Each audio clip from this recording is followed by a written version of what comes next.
বিসমিল্লাহির রহমানির রহিম। একটি হাদিস শুনি, ইনশাল্লাহ অনেক লাভ হইব। হাদিস কোরআন জান্নাতের রশি। যে হাদিস কোরআনের কথা শুনবে, হাদিস কোরআনের কাছে আমল করবে, সে জান্নাতে পৌঁছতে পারবে।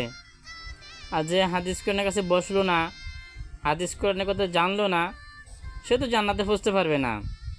এদিন আল্লাহ তাআলা আমাদেরকে হাদিস কোরআনের কথা শোনা, বোঝা, এরপর আমল করার তৌফিক দান করুক, আমিন। বিসমিল্লাহির রহমানির রহিম।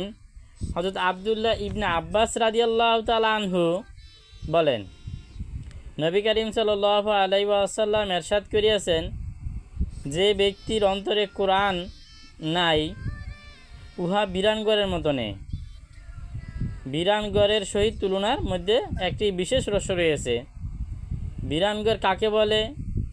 যেই ঘরের মধ্যে মানুষ থাকে না, ওই ঘর ভূত, জিন ইত্যাদি দখল করিয়া লয়, তখন এটাকে বিরানঘর বলে। তখন ওই ঘরে যদি মানুষ যায়, তখন তারে ক্ষতি করে।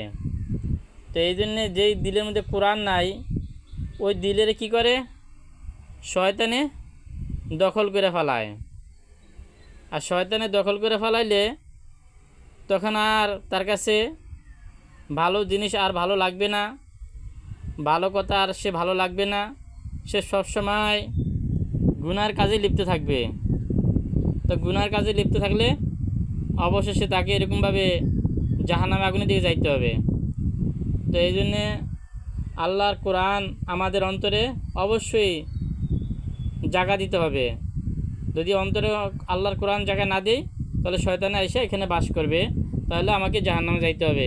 এদিন আল্লাহ তাআলা আমাদেরকে আল্লাহর কোরআন বুঝা, পুরা, এরপর আমল করার তৌফিক দান করুক, আমিন। ওয়া আখিরি দুআনা আলহামদুলিল্লাহি রাব্বিল আলামিন।